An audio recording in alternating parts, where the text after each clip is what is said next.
Hello, viewers. I'm SB, and And I'm welcome back to Amabel. Amabel Goes to Forex School, where we've been backstabbed by this Yep. no good, brutally cunning Git Skarsnik and his army full of giants and squigs and giant squigs. And honestly, I'm more than a little concerned here. So You can right take now them. we have 52 units, a 20-unit army here, and then a 20-unit army with 12 units of backup over here, rampaging through our unprotected hinterlands. And we have armies to the north and armies to the south, but it's a lot. It's a lot to deal with. And let's just say I'm concerned. Fortunately, one of our moves here is very simple. Azhag just needs to move as quickly as possible in the direction of home. Yeah, let's just haul ass full speed run to Karak Ungor. From here, we should be able to underway, somewhere past Khazir-Urkula's next turn, I think. Okay. Grom Peak doesn't have a proper defensive structure. It has an 11-unit garrison, but it doesn't have, like, walls. And I'm wondering if that's a thing we need to fix.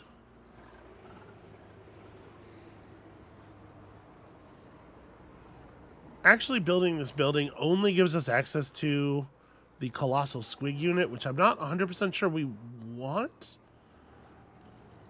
I mean, it seems, you know what? It's only 2,200 gold. I'm a little leery of, like, spending too much of our money, though, because right now we actually don't have all that much income left, you know? We hit our maximum population here, and we don't have enough money to push this to level 5 because I'm not allowed to just continue rampaging forward infinitely the way I was hoping for. And I have some concerns, some grave concerns. And I wanted to keep doing legendary battles, damn it. All right, so do we need to try to defend Nashrak's lair? Like, what happens if they take Nashrak's lair from us? It will be a mild annoyance, I guess. They're not likely to make it all the way over to Karak Kadrin before we can get an army in place. So the question here really is, like, what do we do with Grognok?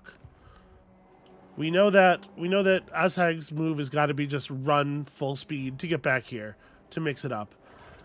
Does Grognok try to advance on them? We certainly don't want to get into a position where we have to fight both these armies at the same time, right? Yeah.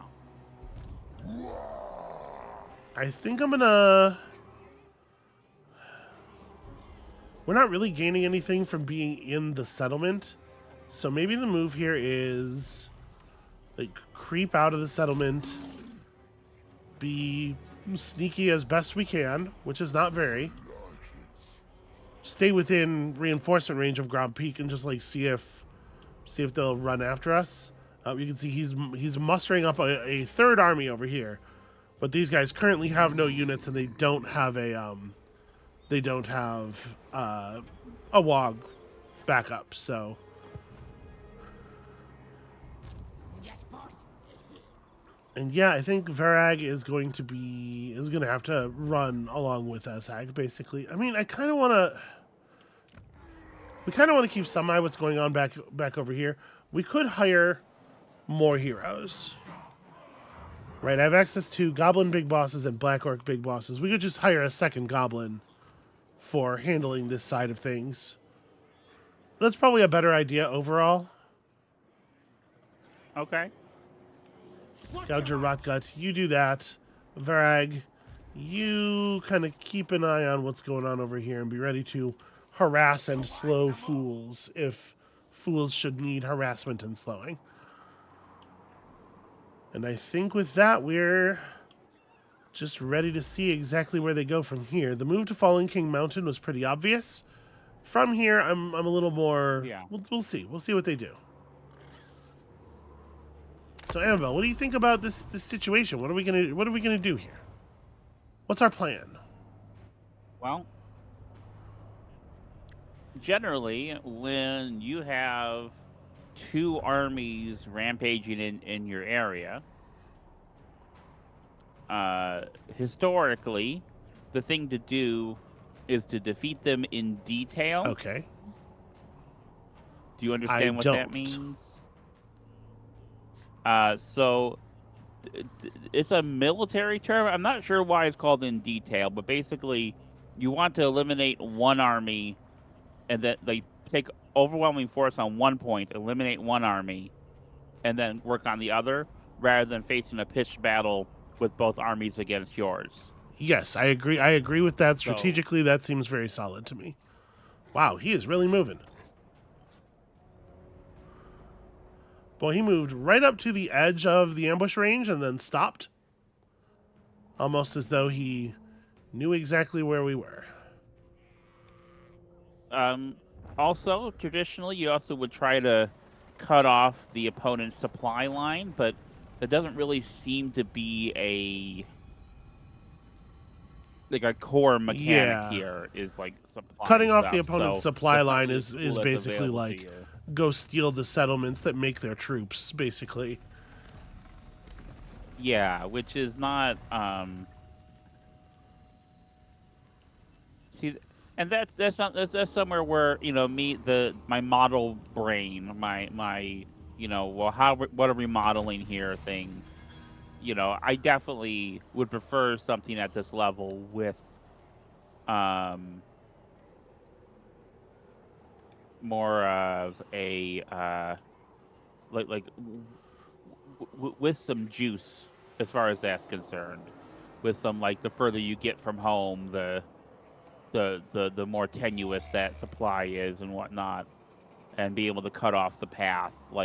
That kind of stuff is the real juice for me of kind of operational strategic maneuver stuff. And I do feel that's something that this game doesn't really. I mean, it's all very folded up much. in the attrition model, right? Like your units are in friendly territory and thus fully supplied, or outside of friendly territory and thus suffering attrition unless you can raid, in which case you are fully supplied by your raiding. It's a very Yeah. simple sort of And binary. This might be a case where my professional experience, where a lot of my games revolve around cutting off supply lines, is just more like that's the thing I like. So why isn't it doing the thing I want it to do? Could be just what's going on here with my analysis. Okay, it looks actually like March mode and underway mode are getting us about the same total movement. No, just keep running. Well, it's harder to tunnel with the dragon. We have continued to accumulate units. Nothing special yet. Just bodies. So yeah, Skarsnik, despite the fact that our ambush was not seen through, we're still in ambush mode. Skarsnik moved to exactly the edge of where we would have attacked him from, in a way that's, I would describe this as unbelievably suspicious.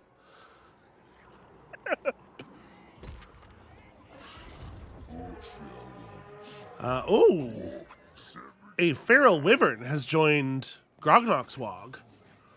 So this is effectively a dragon. Well, that's pretty good. You'll notice 28 melee defense on 60 armor makes it fairly vulnerable to getting picked at on the ground, but it's big, it's chargy, it does lots and lots of damage. Don't hold your breath. So we can't see exactly what all is in Skarsnik's army. We know at least he has a high-level Arachnarok spider and a giant, as well as trolls and stuff. We know he has 12 units in his Wog army. And then, of course, he has Skarsnik himself, who is not to be taken lightly. He is a dangerous little guy. So we have an 11-unit garrison to fall back on here. Even with him marching, I don't think I want to attack. Even with his units being tired, I just don't. maybe this is me not having enough faith in my army, but I worry that a full frontal attack here. I'm a little afraid of Skarsnik. I Okay. consider him to be a real and dangerous foe. And every turn, we're continuing to accumulate wall units.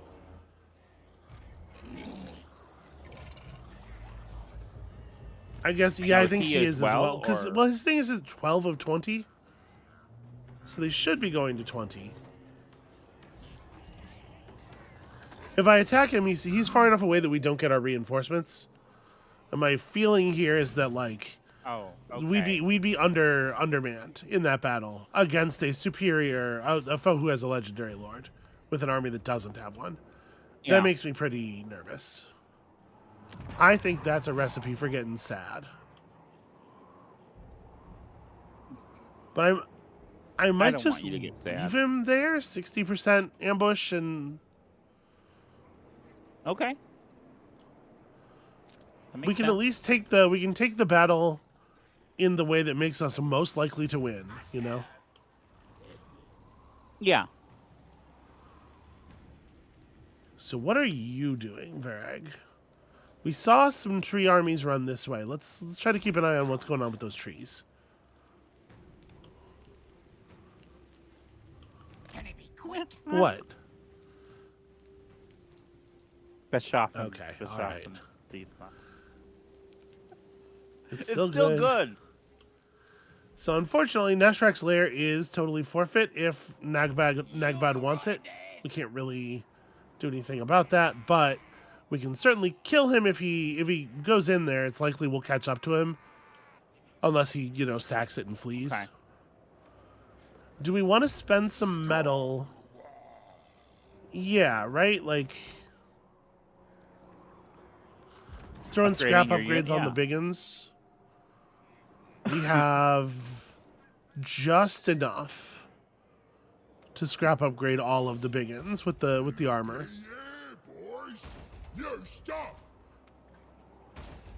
And I think the extra armor on the anti-large units is going to really pay off against this army that has all these large units. He seems to be very into the big squigs. So we're just going to kind of let him come to us. Hopefully he doesn't get to see through my ambush. This is very suspicious, though. He just happened to walk to the edge of the space. Well, that's brutally. It sure is. Cuttingly brutal. I think it's both. In this case, I feel like we've been afflicted. We've been afflicted by both things. This was Mork and Gork working together.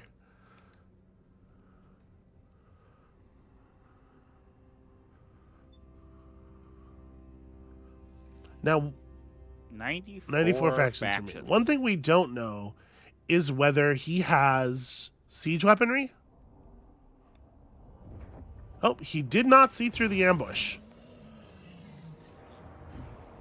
Okay, so the enemy failed to spot your ambush. Attack now, and the element of surprise will give you the upper hand. It calls it a Pyrrhic victory, but if we take the auto-resolve here, we win in a way that looks pretty solid. That said, you want to see this played out manually, right?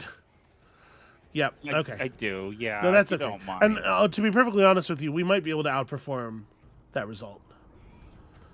But him having run into an ambush with reinforcements is kind of interesting, right? Because we have the main army in ambush position. But the reinforcement armies are going to come in reinforcement style. They're going to show up, somewhat through the battle. So we have to make some decisions about how we want to press our initial advantage here. Right now, it's our initial 20 versus his initial 20. Looking at his actual army buildup here, I don't know who I think is in a better position there. I think it's probably him. He's got 4 units of trolls. Well, I mean, like the pump wagons are not going to be very good. His pump wagons are not in position to do much. But he's got the 2 big spiders. He's got the giant. The giant's going to be a real problem. He's got a couple of units, like 4 units of just like small stabby goblins, who are not going to be particularly happy about this. So, this is the thing, right?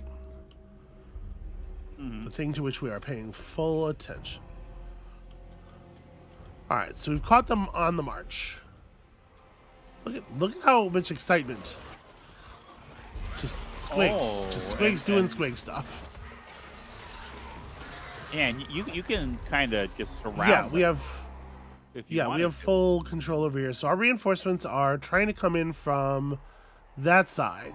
Their units can escape the ambush by making it into this box over here. But obviously only the units that make it into the box escape. And where are their reinforcements are not marked. Maybe I don't get to see where their reinforcements are coming from. Maybe we each make this decision and then it's revealed at battle start or something. Wait, they still get reinforcements during the Well, ambush? their WOG army is still with them, yeah. But it's it's Okay. this is not a They certainly this is weren't not a lightning listed. strike. They were listed as a secondary. They were, yeah. Were they? I didn't see that on the battle enters. I'm entrance pretty screen. sure. Like it listed your ally. Okay, maybe I'm wrong, but I thought so. So we have basically the whole of the map is ours to play with here.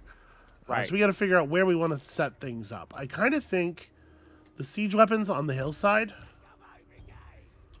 Okay. get reasonable fire over. In particular, what I'm thinking is we really want to make sure these bolt throwers have clean shot at the giant. Because that giant's going to be the giant and the big spiders are going to be huge problems. And we need to be pounding bolts into them just as efficiently as possible the entire battle. Wow. No.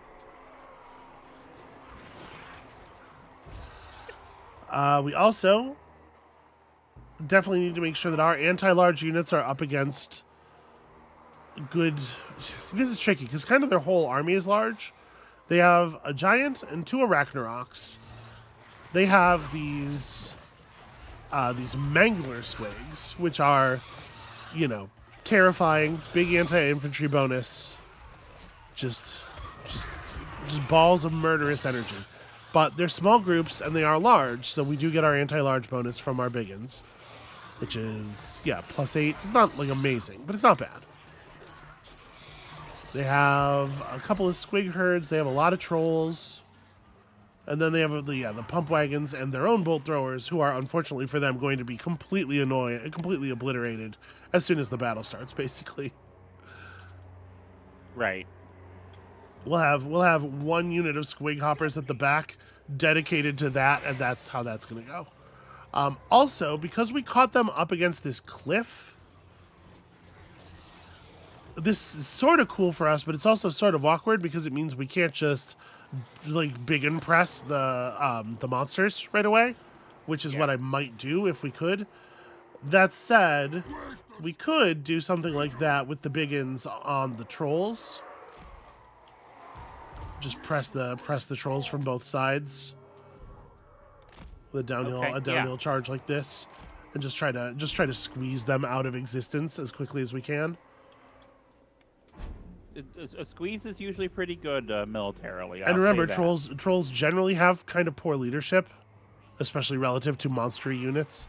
So it's really easy to freak a troll out with a flank charge. Yeah, I think that's a pretty canny tactic. Okay, I appreciate that.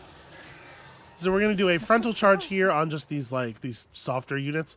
Keep in mind there are 4 units of goblins that are, I think, stealthed, that are marching at the front of this column, in addition to Skarsnik himself, who also for sure has stealth. So that's the thing we have to keep in mind.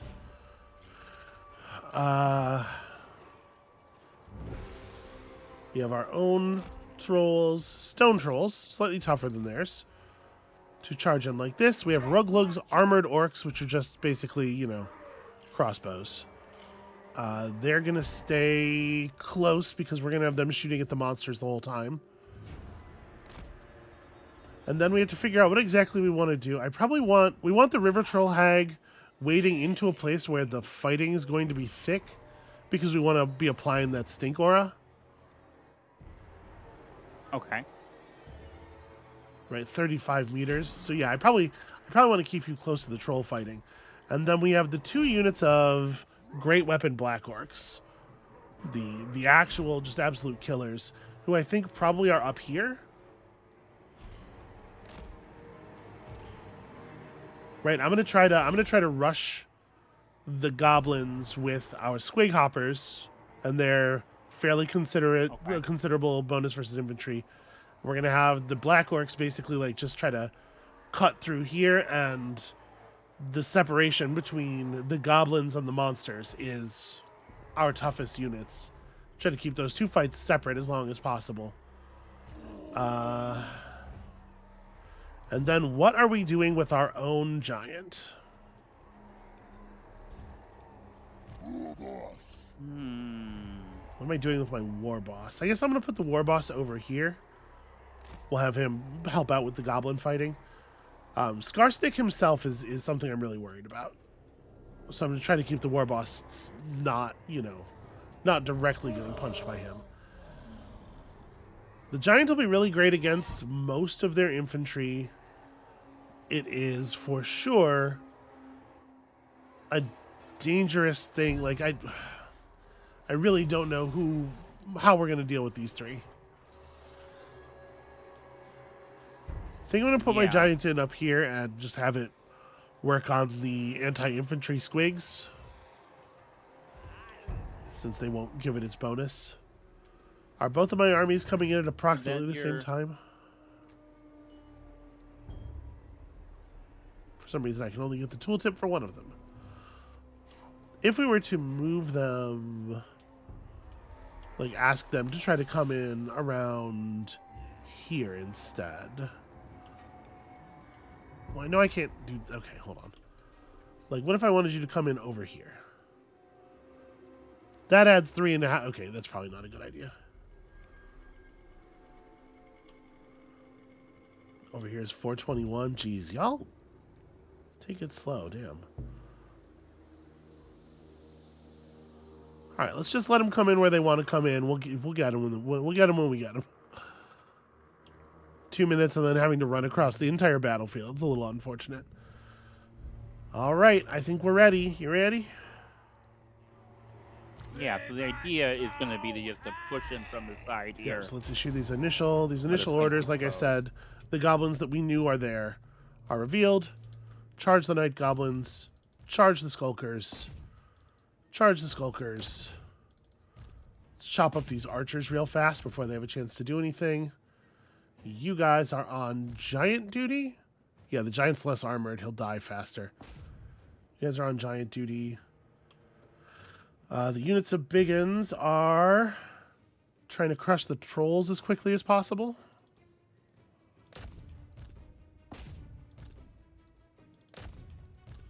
So we'll hit the trolls from both sides with that.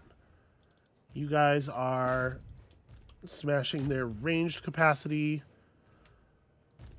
We didn't give our own trolls orders. I don't know if I want to. I guess I'm gonna order them toward the squigs. But a little bit, the trolls are kind of just gonna receive. Like, the trolls are gonna get attention from the monsters, and that's kind of the best I can do as far as controlling those monsters. I think. You are also on giant duty for the moment. Guard mode. Do not chase that giant if he leaves your line of sight. And you two...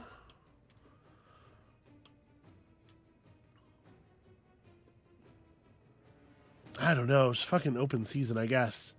So we still don't see Skarsnik himself, but he's probably just like right here. Okay, and you're running in too. So, in addition to the trolls, Spirit Leech, which every Lore of Deathcaster gets for free, the troll has Swamp Breath, a magic missile attack that is just a big, just puke on somebody type thing. We get Okay. 3 charges of that. We want to use it, I believe, on the monsters, ideally. All right. Yeah, it's not a huge amount of armor-piercing damage. Strong versus armor, strong versus a single unit. We'll see how it works. Seems like a pretty solid battle plan, sweetie. Get in there, Crush. So they're trying to move forward. We have discovered Skarsnik. There he is.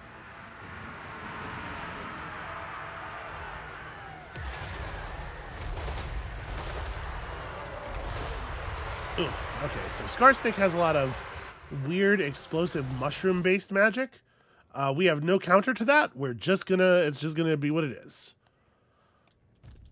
Okay. But these guys are in, so their whole monster core sort of rolled forward, which I am honestly, it's kind of what I expected was going to happen.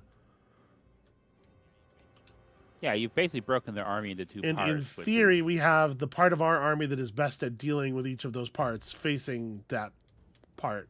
The hope here is that the rolling up the back is going to be relatively quick, and it looks like it might even go better than I had hoped. So I'm going to try to run you up this side a little bit. Let's see if we can get you into puking position.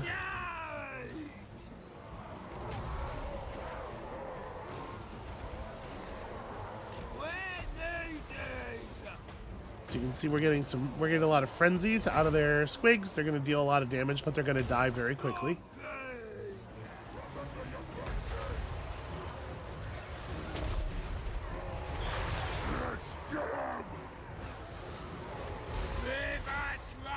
I've got some warriors fleeing already. Where is the man himself? Did Skarsnik disappear? He's going to do that during the battle. He's going to vanish and then pop up again elsewhere. He's a very stealthy little dude, and if you don't have units right on top of him, he's basically invisible. So the Mangler Squigs are almost dead. These Mangler Squigs are almost dead. I'm trying to get, here we go, the Giant as the focus for my my first Spirit Leech.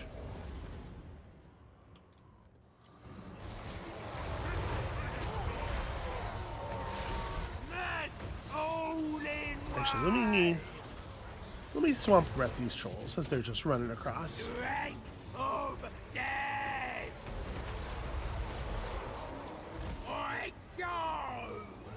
Okay, a lot of the back part of the battle is kind of mulched already. We should advance. This was never much in doubt. Although I have to say I'm a little surprised at how quickly the Squig Hoppers did their thing. So we got a couple units of biggins here. Yeah. Stay on those trolls. You can also stay on those trolls, but these 2 units of biggins closer to the front, I think I want to just move up and in. Now, my biggest concern about Skarsnik, and one reason I'm a little nervous about him having disappeared, is that he's going to disappear and reappear in the rock lobbers. Like, we lost sight of him over here somewhere. It is entirely possible that he got away into the trees and is just going to run around like this and decapitate my entire siege crew.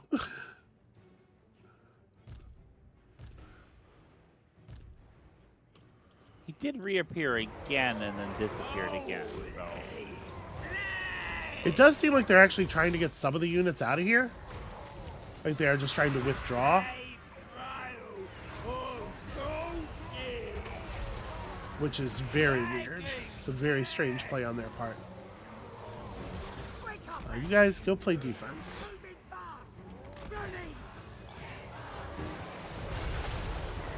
Alright, so our giant is in, crushing stuff. You can see their Ragnarok spider is just about to give up. This Ragnarok spider is not looking too hot either.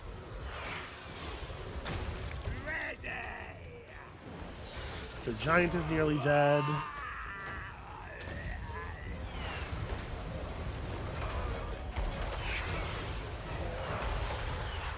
Okay, here come the reinforcements.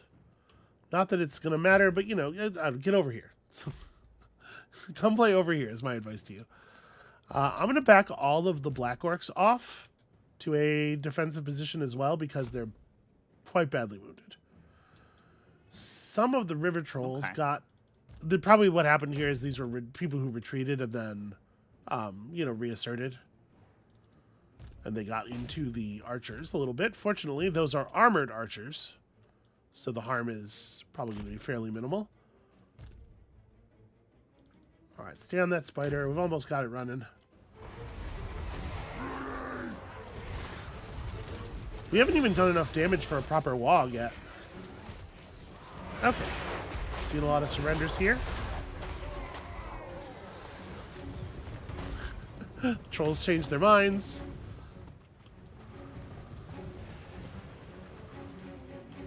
Okay. I mean, that wasn't a Pyrrhic victory at all, I don't think.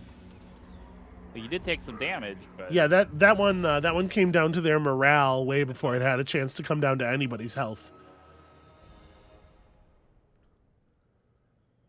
We burned through a lot of their sort of smaller specialized units without them getting to deal any damage at all. Scarstick killed one guy, took no damage, and just fucking left. He was like, well, this looks bad. Sorry, lads. Just vanished. All right. I believe that was Grognok Fospike's first real battle, right? Pretty good way to inaugurate yourself amongst the forces.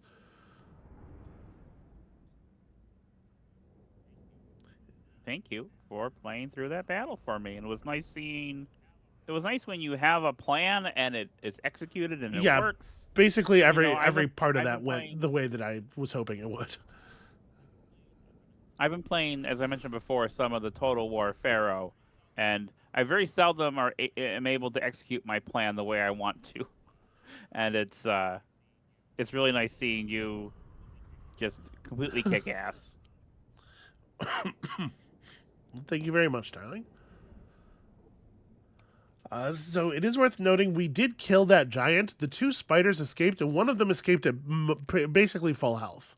More or less full health. So, but I think because this army lost a battle in an ambush attack, I'm not sure what's going to happen to them. I think if you're marching and you get ambushed and you lose, your army is obliterated for sure. Because I think they were in normal movement, I'm not sure exactly how much of the army is going to actually be allowed to escape. We earned ourselves a bully. That's fun. Bonus from sacking settlements. We got some money and some scrap and stuff. Do we want to eat the captives or ransom them for almost 1,700 gold?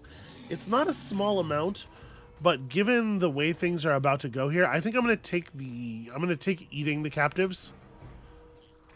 I think this army is going to have to push. So I want to minimize our recovery time. All right, Scarstick is... What are you doing? So he survived the battle, and then he just turned around and ran at us. This reminds me of the Battle of Shiloh. I mean, okay. Okay, look at this. So here we have a better view of his reinforcement army. His reinforcement army is almost entirely archers, and he's got two Doom Diver catapults. So he does have siege weaponry. What's left of his main army is, half of each of the troll units, the two big spiders. Not a ton. We cut a lot of meat off of that army. We have some weaknesses, it's true, but I think the auto-resolver is going to kill more than needs to die. We're going to definitely take this as a manual. I'm a little surprised at this attack, I have to say. He was repelled by the ambush. He bailed, and clearly the AI's plan there was to get as many units as possible off the battlefield while they were healthy, right? It is inarguable that that's what he was playing for.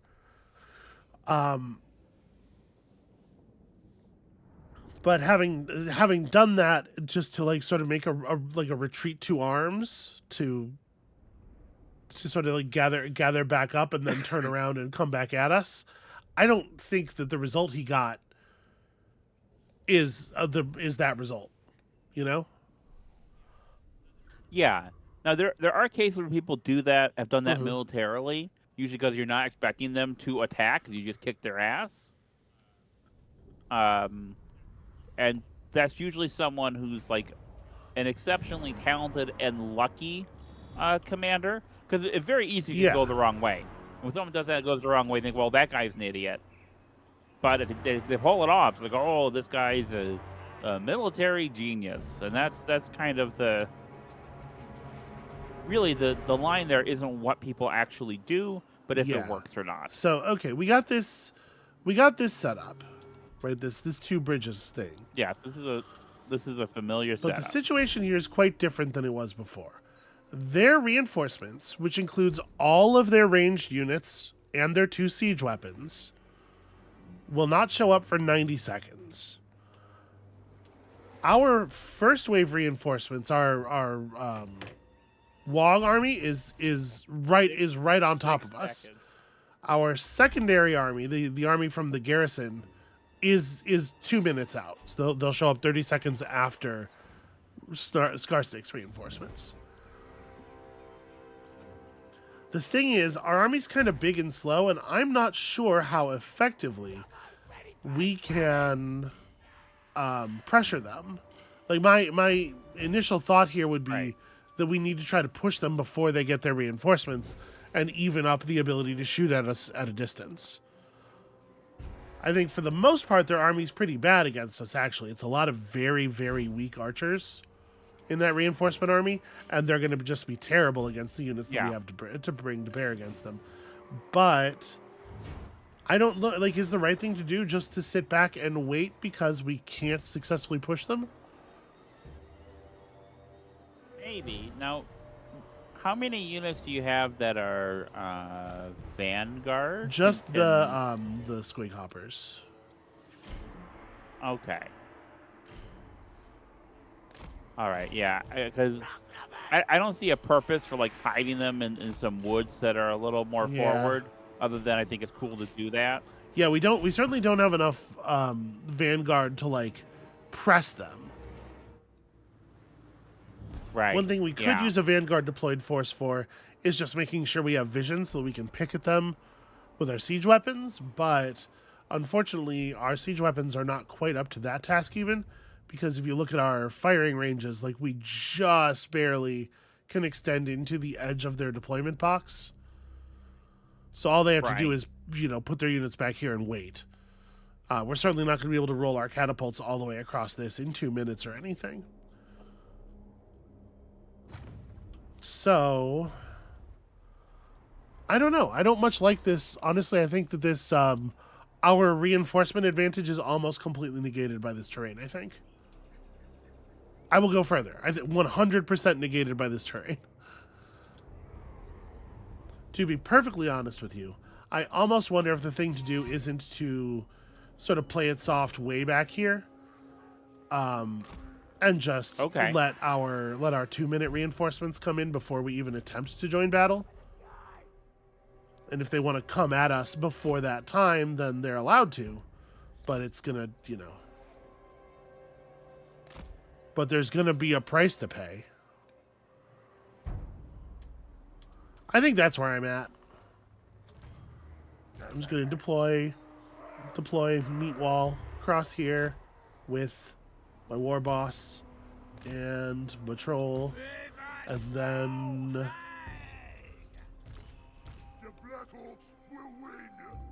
let's keep you guys, I guess, back here. We don't really need the Black Orcs back here. The Black Orcs can wait a little closer. Big meaty troops there. Yeah, you guys kind of in the middle. Yeah, let's just see let's see what they want to do. Yeah. So I do remember the one time we had this before. They absolutely just marched towards you. They were on the attack though. They had to. Yeah. Well, they're also but they don't have to do anything until their troops show up. If we get to the 1 minute mark, or if we get to the 1 hour mark and they haven't beaten us, they do lose. Yeah. But that's, distant. Oh, I forgot. Yeah, we have a wyvern. So we have to be a little careful with the wyvern. Yeah, this face. Oh my goodness. That's a good face. He is a great and powerful champion. There's no two ways about that. I mean, could he fly up and start some shit? Yeah, Or if is by that some shit you mean a dying, risky- yes. He could absolutely fly up Okay. and start Well, dying. yeah, no, that's my ass. I was kind of hoping they were going to march on us. They're doing a little bit of repositioning here. Some of their squigs went feral for some reason. They're just rampaging. That's bizarre, but it's probably not going to come to anything. We're not anywhere near that close to them. All right, and when all of our troops are in, we'll let the garrison take the lead.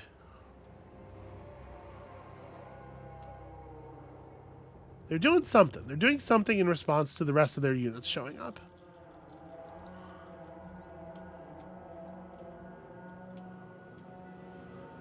So the Wyvern is a very, very powerful anti-siege tool here. If they don't leave troops in conscientious positions on their Doom Divers, the Wyvern is going to just fly over and consume them very quickly.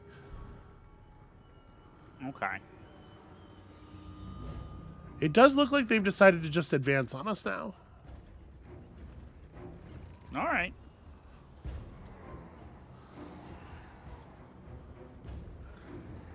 All right, that being the case, let's readjust things a little bit here.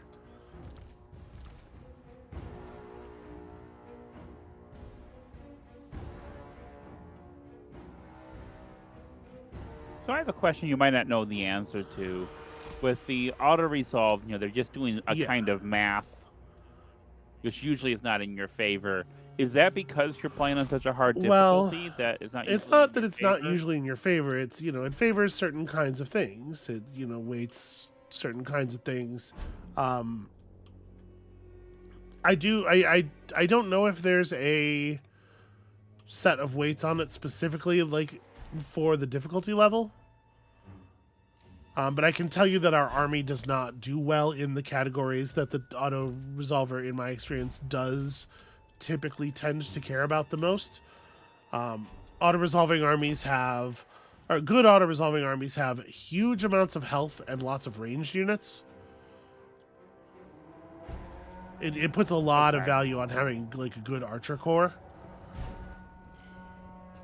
Which obviously is not a thing that our army is really built for. I might actually, let me try something with the Wyvern.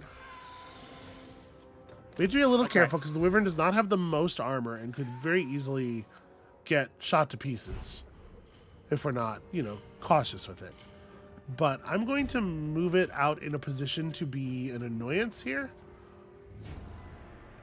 Okay. And we're going to do so in a way that's extremely obvious, and we're going to see if that causes the enemy to reconsider any of their positioning or anything. All right, they're about to push into our siege weapon ranges. I do have all the siege weapons on fire at will. Let's make sure guard mode's live as well. Yep, so here come the initial shots. So we can see most of their ranged units here. I'm curious if the Wyvern flying around the back like this will cause them to turn some ranged units back to sort of ward us off.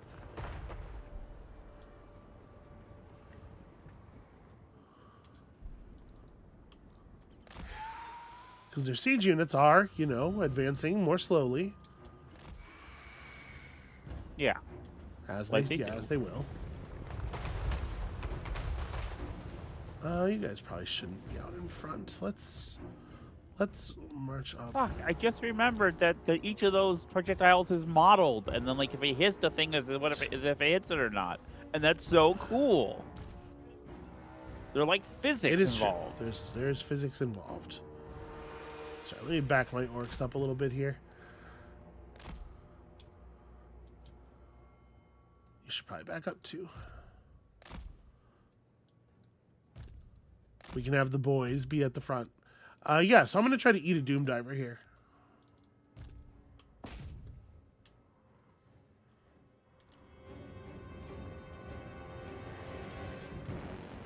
That's the sound of eating. Look at these. I Look at know. these poor little. Show them. Oh. Okay. Well, that's gonna make some things tough for them. They are turning around some of their archer units, at least an archer unit, but that archer unit's firing into the trees, so you know,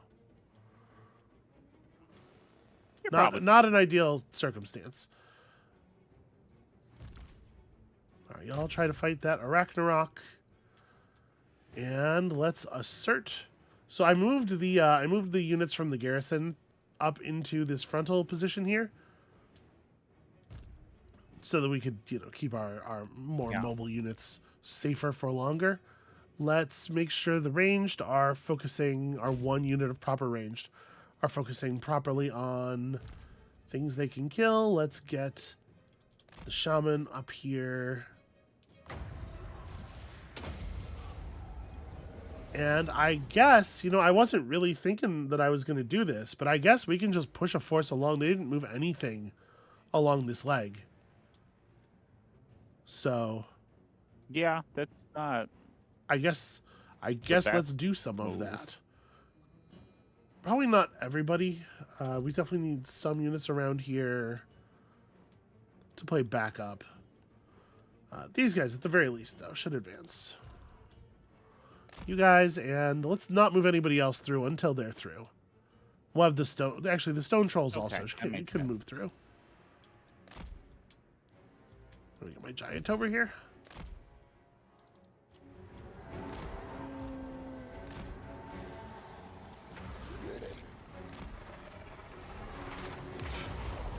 Keeping an eye on the wyvern's health. Let's receive their initial charges here.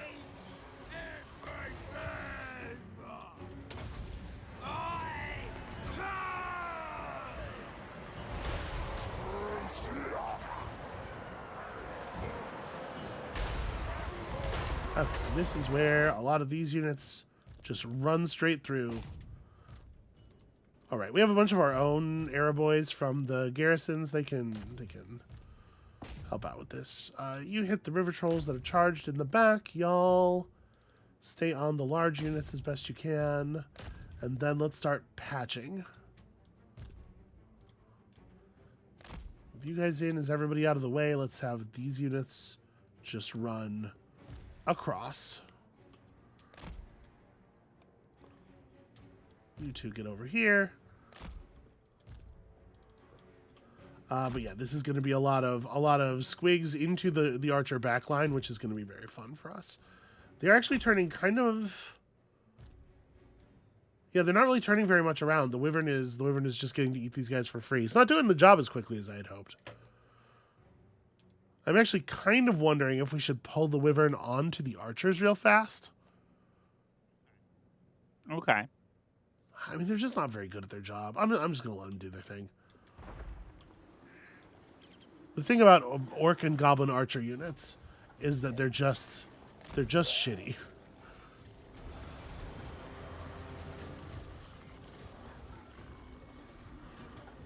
Yeah, so the orcs are good at like Yeah, hitting punching, things. punching, stabbing. What are goblins? I mean, good goblins are at? sneaky more than anything else. Okay. Let's do this. Is that really advantageous in Well, these yeah, it battles? certainly can be. You know, a good flanking unit can do a lot of work. Yeah. You gotta be able to actually do damage Moving though. fast. Let's. So we're trying our level best here to charge through. Most of their big stuff is breaking down pretty quickly. You'll just keep firing. We got units of biggins that I'm just going to give the command to sort of run down.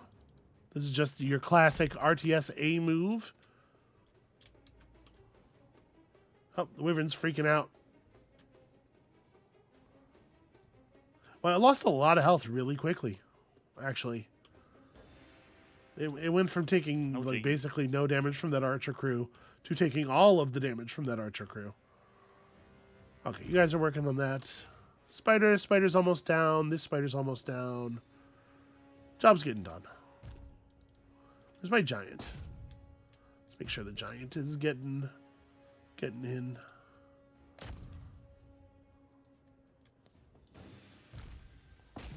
Run my lord in here.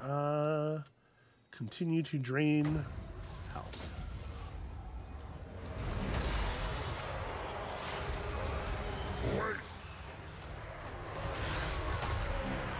And here's Scarsnick himself, actually kind of locked up in the worst possible position, fighting my low-tier infantry.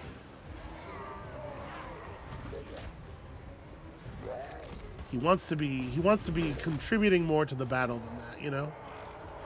Squig hoppers. Yeah. Come on, lads. Pull back this unit of squig hoppers and go after that arrow boy. I'm gonna have the wyvern withdraw now that it's done rampaging. Oh, it's not done rampaging anymore. It re-rampaged. Oh no. Well, That's the squig hoppers will certainly help. Smash 'em up.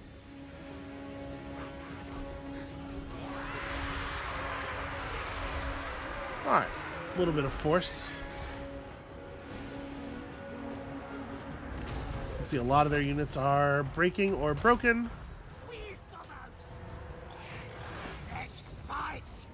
Scarstick himself is almost the only thing that's still active. I guess there's a unit of doom. Okay, there they go. All right, where's Scarstick? Is he still over here?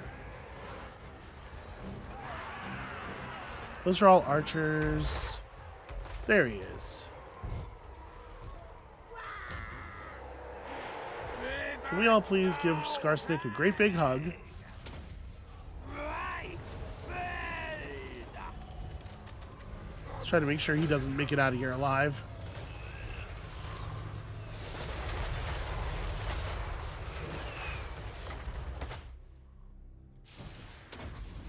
Power of river. I think the giant's gonna get him.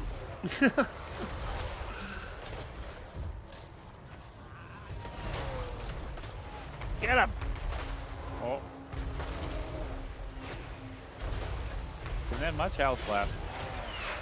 Tough little dude with his squig. That was a catapult shooting one of my own units to death. Powerful stuff. You guys can halt. It's fine. Okay. Scarstick's down. Wanted to make sure. Let's soften up this army a little bit. Yeah. Okay, so that time we actually did kill basically everything in the front army. We almost Yeah, those casualties are crazy. Those casualties Are are they? crazy. Look how many losses he had. Yeah. That's a lot of we did actually almost job. lose our own squig hoppers. The two units of squig hoppers that were badly injured took more losses. I kept the black orcs back on purpose, and I probably should have done so. But the squig hoppers did a lot of good work. That flank They sure was did. pretty valuable. We're getting our siege crews some levels. The stone trolls got in and managed to splatter a lot of dudes without taking any meaningful damage, which is really good news. I don't know why he thought that second attack was a good idea. That really baffles me. I guess it's just like the monsters. He's got these two Arachnarok spiders. How Yeah. could you lose with Arachnarok spiders?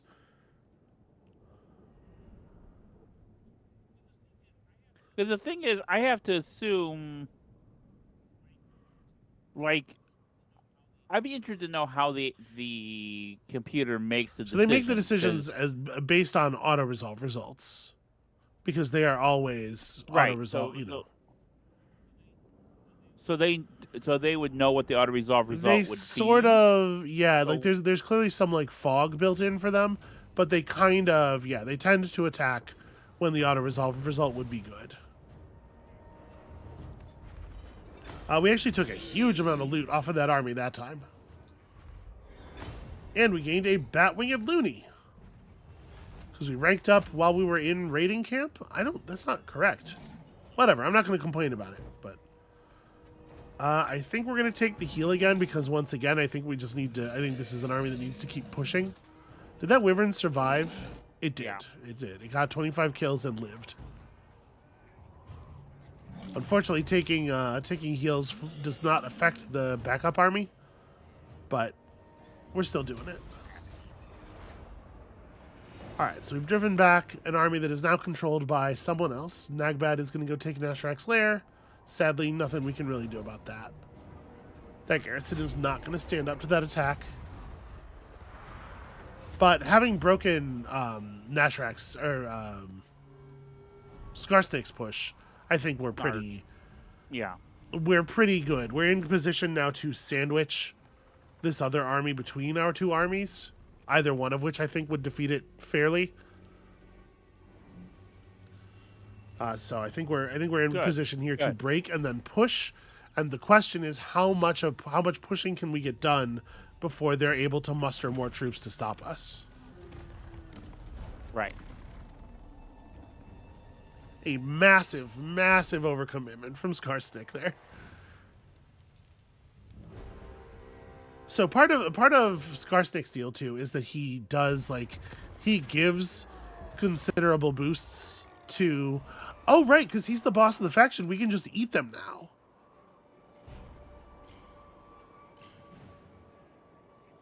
And that would put us in control of their capital. So that would we would win our WOG. Oh, all right.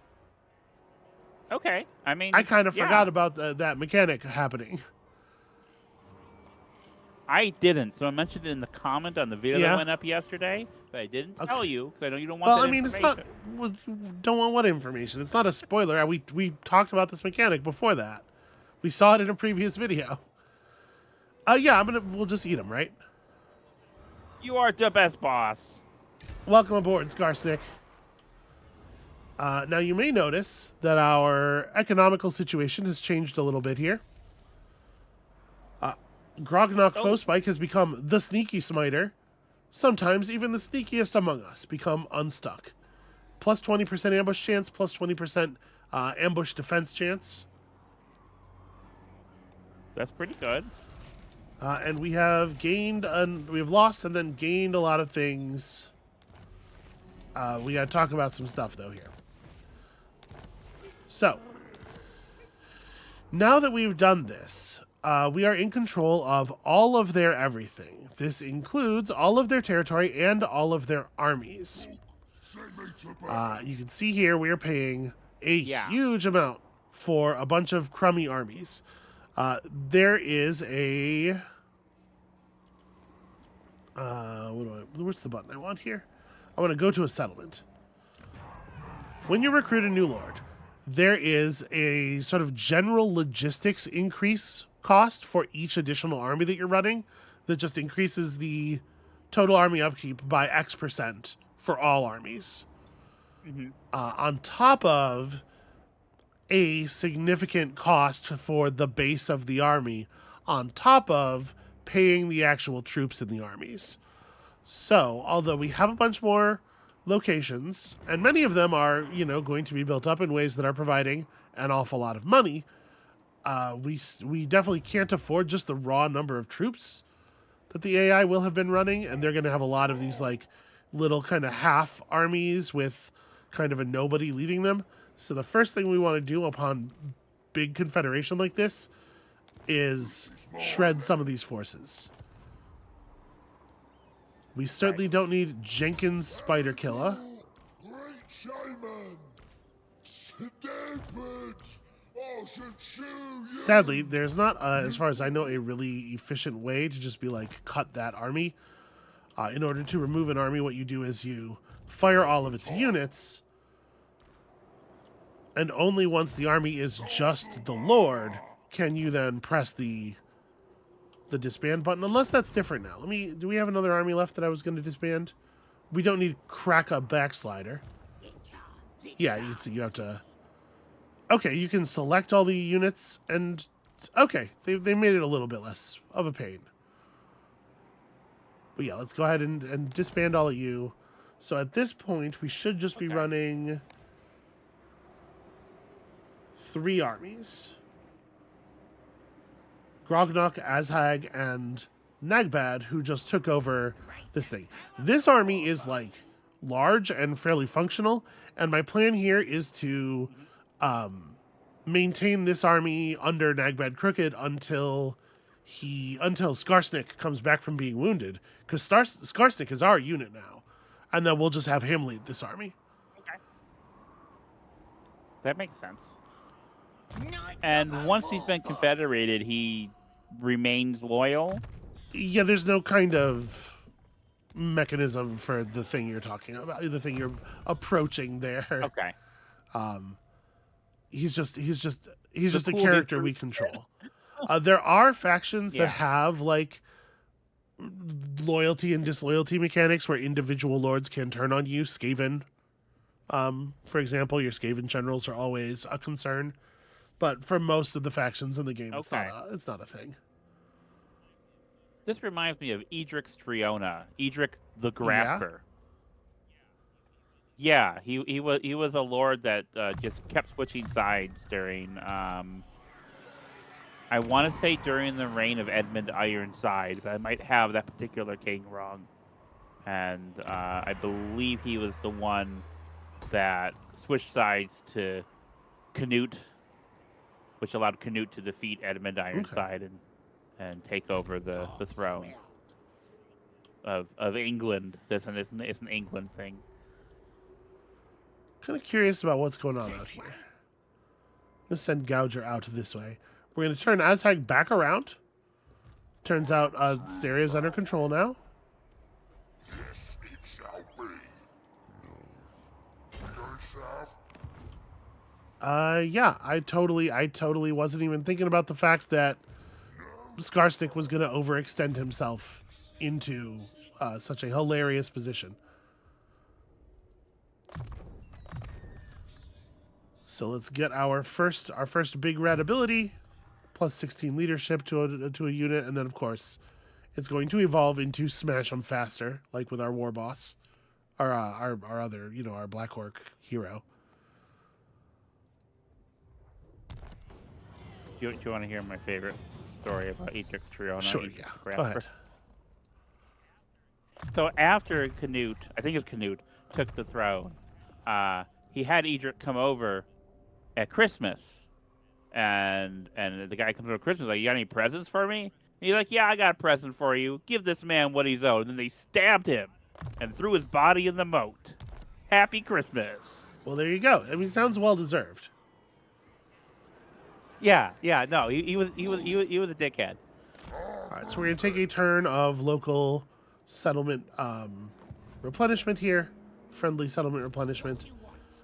Varag is watching these tree guys just kind of get mulched over here, which is actually great for us, because I think we're going to have to declare on them pretty soon to finish accumulating our territory.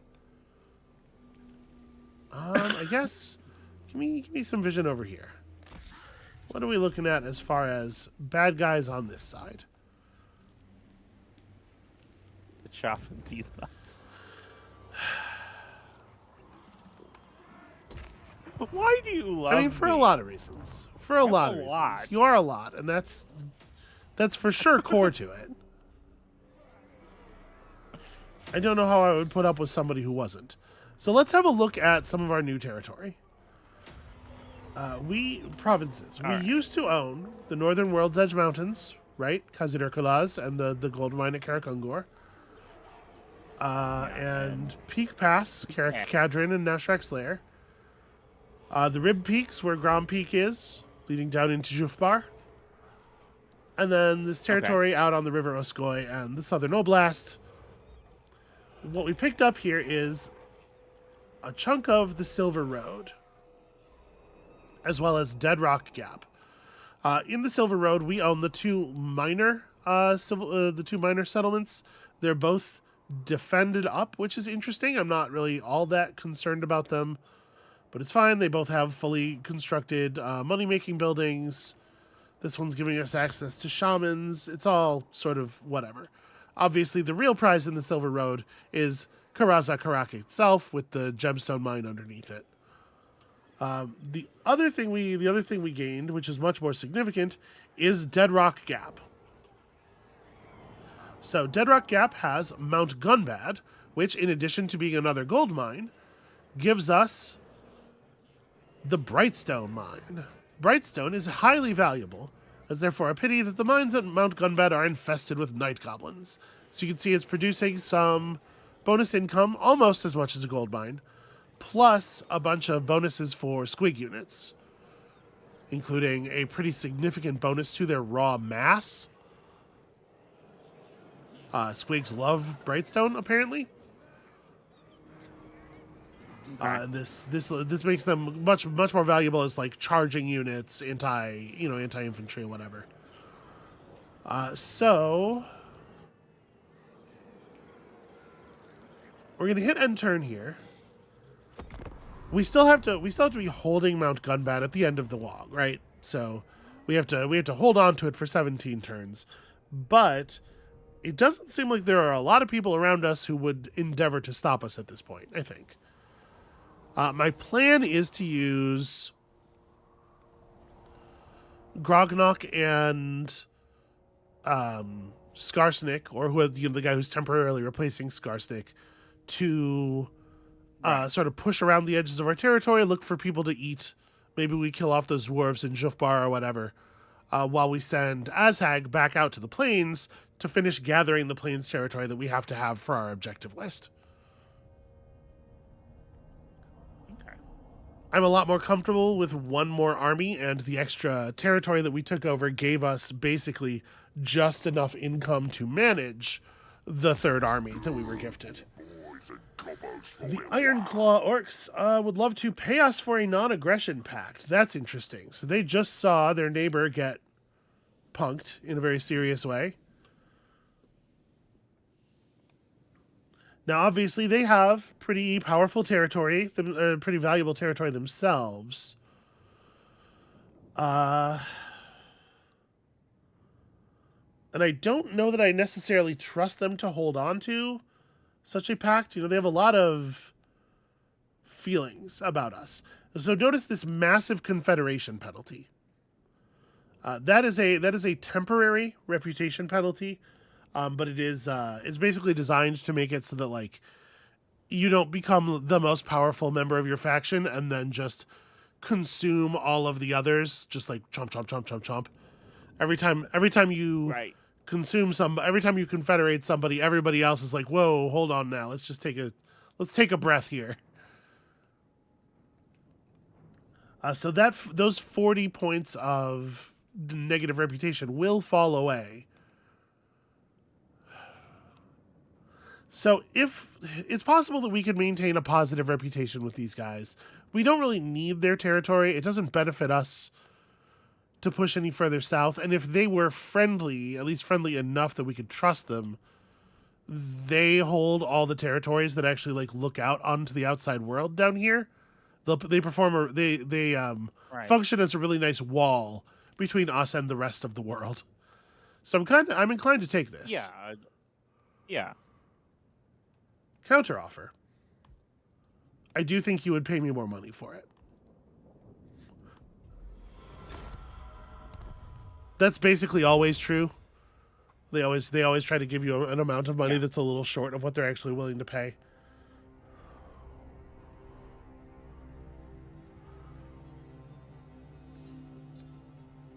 So it's interesting how... No, you go ahead. Oh, go ahead. I was going to say, interesting how in the 4X games and in this game, there's always this kind of trading resources, making agreements, diplomacy stuff between players or factions. Because there's not one of the so-called 4X's, but it's like adjacent to, touches all the other ones. So it's interesting that those systems exist, and I presume kind of always exist within the Well, there has to be genre. a certain amount of room for. Ooh, he doesn't like that enough. Not nearly enough. Yeah, there has to be room for you to deal with the other players in ways that aren't just consume them, right? Yeah. At least some games certainly think so. I'm listening. Time for the slaughter. All right, out onto the plane, like I said. So, I think in the board game. Oh, No, go ahead. go ahead. Sorry. I'd say I think in the board game space, like you tend to have negotiation-heavy games or military-heavy games, but you don't typically have the two of them melded, except in something like diplomacy, the game diplomacy. So it's interesting to me. okay, but The way that's the you're case. certainly not describing this as diplomacy heavy, right? Like there are extremely rudimentary diplomacy options here. You know, so Yeah, something yeah, like a no, proper 4X like Civ or Humankind might have more interesting diplomacy stuff, like with Civ 6's leveling up alliances Yeah. and stuff like that. I'm But just saying this that game in, is certainly in the board game just sort of space- like hinting gently at the idea of diplomacy. right. I'm just saying in the board game space that you have a negotiation game or you have a war game, and it's very unusual. For both of those To things have to exist, like to any degree. Both. I mean, I have seen it. I have done it. So I mean, it does happen, but the negotiation tends to override the rest of it. I think I'm going to turn the World's Edge Archway here Oh. into a more of a defensive portal. I'm going to demolish this, replace it with Okay. walls, because like here's a spot where we actually do have, like a pass that we can defend. But yeah, I recognize this is a lot more rudimentary than something like Humankind, where you had the different axes that you were negotiating on and different levels you could offer. So I am continuing to think about potentially going to war with the Disciples of Hashut.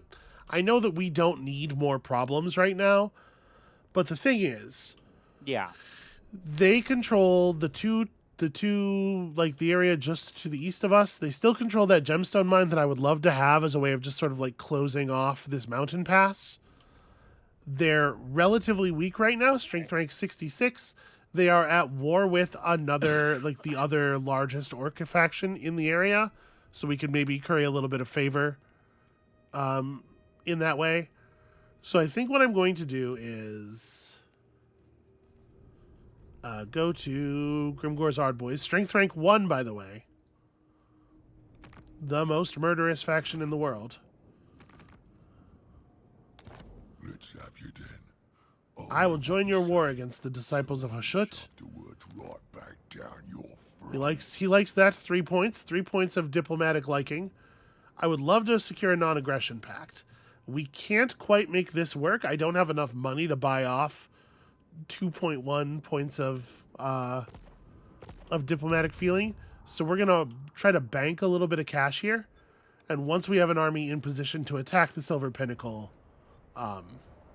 Ready for bossing. I'm gonna try to Okay. make that happen. I guess that's next turn, it looks like. Start there yet. Gobbo war boss. All right then. Stay I'll do on my side of the line Heading out. for the moment. And what do we want to do with Grognok? Grognok's had a turn to heal.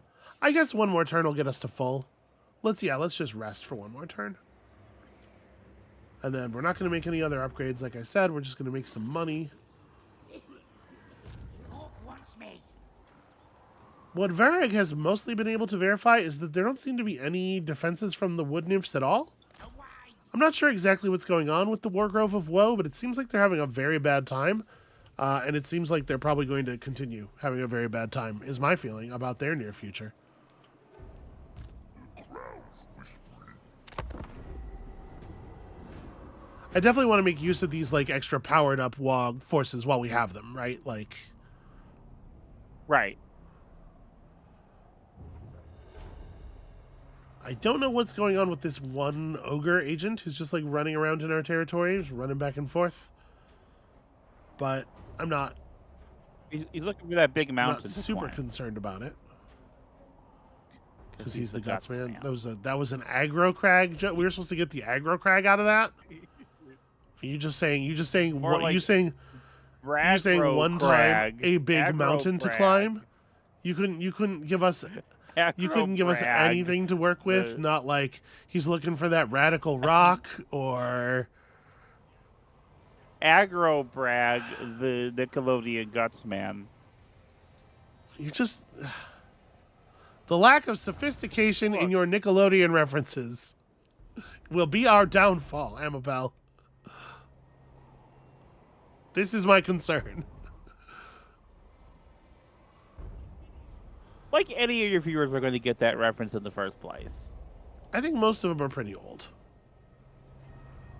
I just assume all your viewers are like 25. I have analytics on this, but I don't trust them, so YouTube shows me all kinds of information about people on the back end, and I'm just like, are you sure? How could you know that? All right, we finished the scrap compactor. We are continuing to gain scrap, which is good because we're using it. New technologies. We are pushing through to here. -5 upkeep on all of our armies will certainly help, and then we're going to get ourselves some improved WOG trophies and whatnot. Lads sounds like a orcish strip joint. Yeah, all right, I see that. Who needs stabbing? All right, well, this would seem to be the turn. So if we're doing this, let's do it. Shadows Oh, sorry, I didn't want to talk to you. You are so chatty. Oh, Grimgor got passed up. Strength rank 2. Grimgor. You will. All right, I would love to join your battle against the disciples of Hashut. Really? Do we still see if I had enough money to make up the difference, the balance offer button would be lit.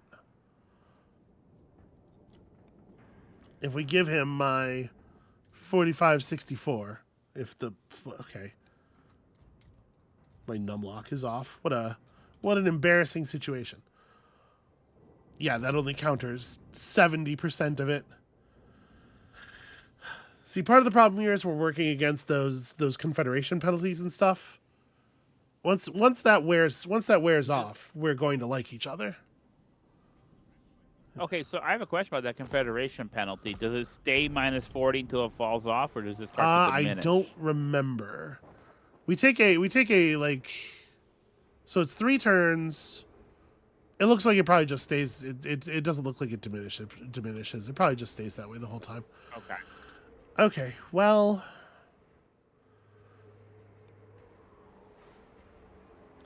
I guess, we'll worry about it later. I was trying to get everything all at once, Yeah.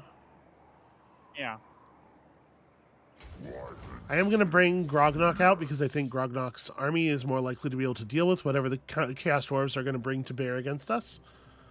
He's found a second Wyvern in the passes here among these great radical rocks. You see how easy that is, Amabel? You see some of the terminology they used on the show? We're calling the Yeah. Wyverns Mike and Mo. I don't actually remember much of the show because I don't enjoy shows with physical challenges because they are too challenging for me. Well, you don't have to do them. Here, how about this? You pay me, I'll jump into your war. Okay. And we're gonna go grab the Silver Pinnacle. Now, this place has a real defensive structure built up. But the defensive units are mostly just normal Chaos Dwarf Warriors. These are like Dwarf Warriors, but with hats. The number one biggest difference between the Chaos Dwarves and Dwarves is the Chaos Dwarves' commitment to weird, big, tall, pointy hats. That sounds like a joke, but for some reason it is not a joke. We're just going to take the auto-resolve here. This obviously is a pretty clean and easy victory. And we're going to occupy this. And to be clear, this isn't just like random fits of bloodlust on my part. I do love I do love a little bloodlust. We're not going to pretend that's not true. But keep in mind that our objective list contains 5 provinces, 3 of which we already own. Ostermark here. These 4 sort of settlements in the plain that we're going to get a hold of. And then some stuff up here. It also says occupy, loot, raise, or sack 30 different settlements.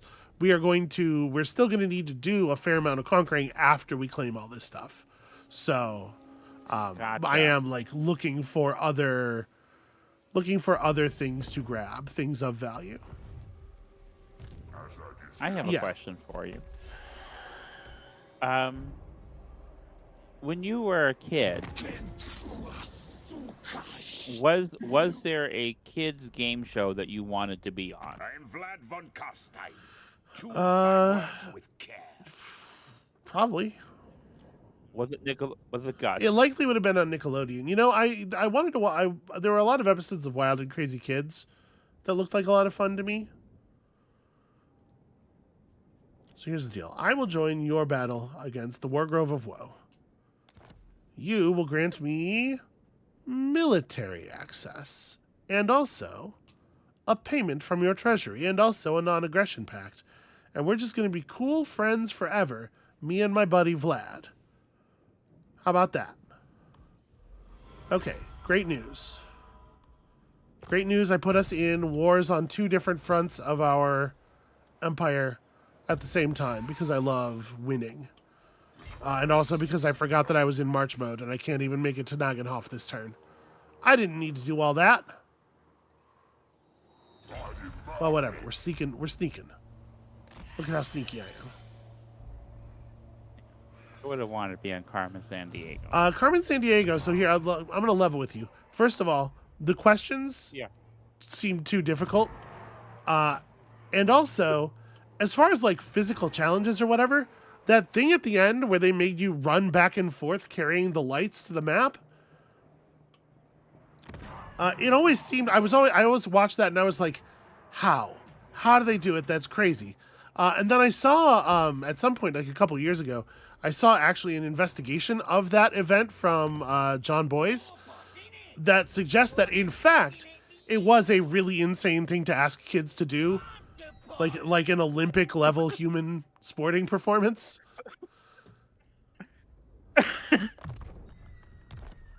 Plus, if I can be honest, Rockapella, they freak me out a little bit. There's that guy. There's that guy in Rockapella who's, it's like his chin is too strongly defined. I don't know. It's just something about it don't look right. It turns out he's been a long-time viewer, and he's about to get to your Patreon, and now you've ruined it. Listen, I'm not saying I have a problem with the Fae folk. I'm just saying I accord them a healthy degree of respect. Yeah. So, theoretically, these dwarves have armies somewhere. Gouger Rotgut is trying to get eyes on. We're trying not to be completely surprised. Same deal over here, just trying to be like wary, but the fact is, our foes seem remarkably unprepared for us. I think everybody had a bad day at the same time. Like we saw those elf armies get eaten. Yeah. Yeah, I think that's what's happening here. Everybody had a bad day kind of at the same time. It's just unfortunate. They had a Okay, bad nope, day. absolutely not. If you're going to do something that's going to get us copyright struck or whatever, could you at least something that's less deeply viscerally unpleasant? First of all, I'm going to say it's not my fault because you're the one that introduced me to that song. I am not. Todd of the Shadows is the one who introduced you to that song. I did not know about it until you made me watch that video. And secondly, I'm so tone deaf. There's no way people would recognize that as the copyright bot will not pick up on that. That's legitimately a fair defense. I don't know. We'll build a muster field or something. Okay, so I think we're gonna hit end turn here. wrap this around to the beginning of the next round and then call it there. But Amabel, what do you think about the sort of the position we find ourselves in now? It feels like a stronger position than you were in at the start of the episode, where you were really fretting. And I think you turned it around with your military prowess. And also that guy attacking you after you had Yeah, I beaten think him. Skarsnik's bloodlust to the exclusion of all else really turned our fortunes around here. But I think like this is legitimately a really important element of playing any kind of war game. It's really, really important to give your opponents room to make the kinds of mistakes that will doom them. Oh, absolutely. You can only get you could say, sometimes, I win because I got lucky or whatever, but you can only get as lucky as you make yourself room for. And that's an important leaving yourself the room is an important skill to develop. So we found a tree-man army. They're assaulting Carrot Cadron. It's an interesting problem to solve when we come back next time. Azhag the Slaughterer has now spent enough turns in ambush stance that he's starting to get pretty good at it. So I would say like 95% of the board war game design that I do, especially at like kind of operational scale, is creating systems that where everything you do leaves some kind of vulnerability to maximize the possibility that if someone makes a mistake, you can capitalize on it. And I think that kind of like I build in a sort of a brittleness into the game where there are a lot of butterfly effects by the decisions and from the decisions and whatnot, to really give you that kind of dynamic feel. I feel that's so important, and I come across games where they don't do that, and it's so dull. You need that excitement. You need that possibility for someone to fuck up and for you to capitalize on it. And I think it's like something that's really core actually to the way I tend to approach those games. So it was very nice to experience that in this form. Well, good then. So that's going to be it for us for. This is part of my job, right? Yeah, but you know that I'm trying to do the outro, and you decided to save now for the time to say all that. So I need to respond to. So I need to let you say all that, and then I need to do the outro, and you need to not interrupt me while I'm doing it. That's going to be it for us. Come back next time. That's going to be it for us for today. Thank you all so much for watching. When you come back next time, I'll be here alone, helping you all through 4X school because somebody is getting detention. And we'll see you then. But dropping these nuts.